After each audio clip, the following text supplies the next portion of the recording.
कन्नौज में सपा सुप्रीमो और पूर्व सीएम अखिलेश यादव ने इंडिया गठबंधन को लेकर बड़ा बयान दिया। उन्होंने नीतीश कुमार के एनडीए में जाने के सवाल पर कहा कि कोई सुगबुगाहट नहीं है। हमें उम्मीद है कि नीतीश जी एनडीए में नहीं जाएंगे। वहीं ज्ञानवापी सर्वे पर अखिलेश यादव ने सरकार को घेरते हुए कहा कि सरकार ये इसलिए कर रही है क्योंकि महंगाई और बेरोजगारी चरम पर है। अपनी नाकामी छीप पाने के लिए ऐसे ही कदम उठाएंगे। हमारे भाईचारे और एकता का ताना बाना तोड़ने की साजिश है। वहीं विकसित भारत संकल्प यात्रा पर तंज कसते हुए अखिलेश यादव ने कहा कि किसानों से पैसे लेकर विकसित भारत योजना चला रहे हैं। ममता बनर्जी के बंगाल में अकेले चुनाव लड़ने पर कहा कि कांग्रेस की बड़ी जिम्मेदारी है छोटे दलों को साथ लाने की। यूपी में गठबंधन पर कहा कि हम मजबूत गठबंधन है, ये गठबंधन सीट का नहीं जीत का गठबंधन है। दरअसल ये बातें अखिलेश यादव ने कन्नौज के तिरवा विधानसभा क्षेत्र के अंतर्गत फकीरपुरा गांव में जन पंचायत लगाने और यहां बंद पड़े सोलर प्लांट को लेकर ग्रामीणों से बिजली व्यवस्था पर चर्चा करने आए थे। यहां कई मतदाताओं के नाम जिंदा होने के बाद भी काट दिए जाने पर तख्ती लेकर चुनाव आयोग को खुद के जिंदा होने का संदेश दिया।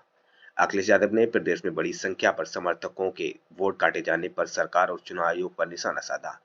उन्होंने कहा कि ये हमारा आपका वोट काट कर जीतते हैं।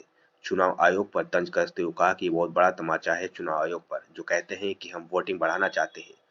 कन्नौज की कई योजनाओं के बंद होने पर भी पूर्व सीएम ने भाजपा की केंद्र और राज्य सरकार पर तंज कसा। उन्होंने कहा कि फकीरपुरा के बंद प्लांट को चालू कराने की बात भी कही। सपा मुखिया ने कहा कि अगर हमसे दिक्कत है तो हमारा नाम हटा दो, लेकिन सरकार इन गरीबों के घर में रोशनी तो कर दे। वहीं करीब 2 घंटे रुकने के बाद अखिलेश यादव कार्यकर्ताओं को जरूरी दिशा निर्देश देकर वापस चले गए। हमारे आपके वोट काट करके जीतते, हमारे आपके वोट ना पड़ पाए उतनी जीतती। इसलिए आपसे हम जहां और बातें कहने आए हैं, ये भी कहने आए अपने कार्यकर्ता नेताओं से कि आप नेता तभी होगे जब अपने बूथ पर हमारी पार्टी को जिताओगे, हमारी पार्टी की मदद करोगे बूथ पर तो बड़े नेता हो। और अगर लखनऊ दिल्ली हमें इधर उधर घूमोगे तो उससे बड़े नेता नहीं हो। अगर हम लोग गांव नहीं आए होते, आप लोगों से न मिलने आए होते, तो कब हम जान पाते कि हमारे वोटरों को इन्होंने वोट काट दिया? कब जान पाते? ये तो हम अपने कार्यकर्ताओं को बधाई देंगे जिनके प्रयास और मेहनत की वजह से ये इन्होंने ढूंढ करके निकाला है। ये बहुत बढ़िया तमाचा है चुनाव आयोग के चेहरे पर कि चुनाव आयोग जो ये कहता है कि हम वोट पड़वाएंगे, ज्यादा वोट पड़वाएंगे, जब चुनाव आयोग ही नहीं कार्रवाई करता किसी अधिकारी के खिलाफ तो वोट कहां से पड़ेंगे? इसलिए हम आपको भरोसा दिलाते हैं कि हमारे गरीब, आप लोग पीछे मत हटना। ये बहुत बड़ी मदद होगी देश की। हमारी मदद तो होगी होगी, लेकिन ये देश और लोकतंत्र की बड़ी मदद होगी कि ऐसे अधिकारी जो कभी कलम से हमारे भविष्य से खिलवाड़ करते हैं, उन्हें सजा दिलाने के लिए एक डिलीट वोट ही बहुत है। अगर एक वोट भी हम लोग इनके हिसाब किताब में ठीक कर ले गए तो आरओ हमारे और आपके पीछे घूमेगा। लोग जो गरीब हैं, गांव में रह रहे हैं, उनका जीवन स्तर कैसे बेहतर हो, उसके लिए हम लोग लगातार काम कर रहे थे। लेकिन ये सरकार के लोगों ने सब काम रोक दिए और आपको केवल राशन से गुलाम बनाना चाहते हैं। महंगाई क्या आपने सोची है? महंगाई कितनी हो गई? महंगाई कितनी हो गई? पढ़ाई लिखाई का है नहीं कोई इंतजाम। आपके लिए अस्पताल बनाया था, कोई बीमार हो जाए एम्बुलेंस आए लेकर के जाए अस्पताल में इलाज कराए, सत्यानाश कर दिया अस्पताल का। कोई हमारी गर्भवती माताएं बहनों के लिए फ्री एम्बुलेंस बनाई थी, 102 नंबर, कि हमारी गर्भवती माताएं बहनें इनको एम्बुलेंस से अगर अस्पताल जाना पड़े और घर छुड़वाना पड़े तो उनसे पैसा नहीं लिया जाएगा, वो भी बंद कर दिया उन्होंने। पुलिस लूट मचा रही है, पुलिस थाने वाली लूट मचा रही है क्योंकि इतना गरीबों को परेशान कर रहे हैं, पैसा वसूल रहे हैं और अन्याय की आप कल्पना नहीं कर सकते हैं। इतना अन्याय हो रहा है, गरीब आदमी को, गांव में रहने वाले आदमी को अपमानित होना पड़ रहा है। और जो लोग बड़ी बड़ी बातें करते थे वो नफरत फैला रहे हैं, गरीबों के बीच में नफरत फैलाने का काम कर रहे हैं। मुझे खुशी, अपने कार्यकर्ताओं का धन्यवाद दूंगा, अपने सेक्टर प्रभारी का भी, और जो लोग काम कर रहे हैं हमारे बूथ के, इन पे देश के लोगों पे, देश में नौकरी नहीं है, जो लोग विकसित भारत विश्व गुरु बनाने की बात कह रहे हैं, ये विश्व गुरु बनाने वाले लोग हमारे नौजवानों को नौकरी नहीं दे पा रहे। ये जितने हमें खड़े दिखाई दे रहे हैं ये सब बेरोजगार हैं। इनका जीवन तब अच्छा होगा जब इनकी पैदावार को सही कीमत मिल जाए। इसीलिए हम लोगों ने मंडी बनाई थी, याद है आपको? मंडियां बनी थी, मंडी बनने ही नहीं दी, वैसी बनी, रंग पोत दिया इन्होंने, केवल पोत दिया रंग, कोई मंडी नहीं बना पाए। तो ये जो चीजें रोक रहे हैं, इससे हमारी आपकी खुशहाली रोक रहे हैं।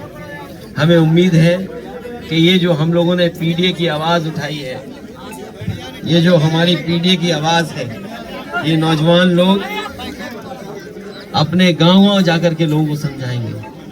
पार्टी के कार्यकर्ता तो समझाएंगे समझाएंगे, लेकिन हमारे अपने लोगों के बीच में ये बातें जानी चाहिए कि कितनी बड़ी साजिश है हमारे और आपके खिलाफ। जब इन्हें किसी सवाल का जवाब नहीं बनता है, ये बेरोजगारी की समस्या का समाधान नहीं कर पा रहे, महंगाई का समाधान नहीं कर पा रहे, नौकरी रोजगार नहीं दे पा रहे हैं, ये जो इस तरीके से बिजली महंगी बिल देना पड़ रहा है, स्वास्थ्य सेवाएं बेकार कर दी, दवाई नहीं है, इलाज नहीं है, कोई भविष्य नहीं दिखाई दे रहा है, तो ये जाकर के धार्मिक चीजों के पीछे छिप जाते हैं। ये कमजोर लोग हैं, जो कमजोर लोग होते हैं वो इनसिक्योर होते हैं राजनीति में, और जो इनसिक्योर होते हैं वही जाकर के धर्म के पीछे छिप जाते हैं जाकर के। इसलिए समाजवादियों के सामने चुनौती बड़ी है, बड़ी लड़ाई है। इस बड़ी लड़ाई में हम अपने नौजवानों से कहेंगे समाजवादियों का साथ देना और पीडीए को मिलकर के एक साथ खड़े होकर के हम लोग आगे बढ़ेंगे। और हमें उम्मीद है आने वाले समय में पीडीए ही इन्हें हरा करके सत्ता से उतारने का काम करेंगे। में बड़ी बड़ी जगह और सोचिए हमारे गरीबों का वोट काट रहे हैं। जो लोग वोट डाले थे पहले, आज ये वोटर लिस्ट में मार दी गई हैं। और बताओ, ये हमारे बगल में खड़ी, अगर वोटर लिस्ट में देखें तो इनका नाम है ही नहीं वोटर लिस्ट में। ये जानबूझ करके किया था। अगर एक गांव में इतने निकल रहे हैं आसपास, कितने लोग निकले तो 20। अगर इन्होंने, अनिल ने पहले ढूंढ लिए होते हर गांव में 20-20, तो बताओ पहले ही चुनाव जीत गए होते। हाँ, ये सच है। हमें इसी तरह बीजेपी ने हराया। मुझे याद है कि जब मैंने अपने सम्मेलन में कहा कि उन्होंने समाजवादी पार्टी के अपने कार्यकर्ता नेता जो है, हमारे वोटर हैं, खासकर जो गांव में रह रहे हैं हमारे वोटर, उनका नाम काट दिया। जो समाजवादी वोटर थे उनके नाम काट दिए।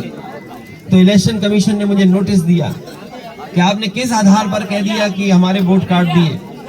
मैंने उन्हें उत्तर प्रदेश के 18,000 वोट, ऐसे ही 18,000 वोट एफिडेविट के साथ भिजवाया कि ये लोग जिंदा हैं। ऐसे उत्तर प्रदेश में हमें 18,000 लोग मिल गए थे, 18,000 मिल गए थे।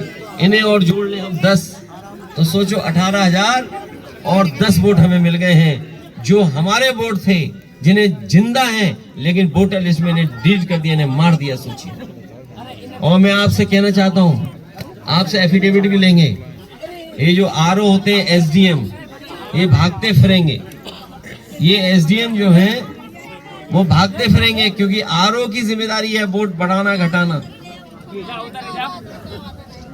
लेकिन ये सरकार सुनने वाली नहीं है।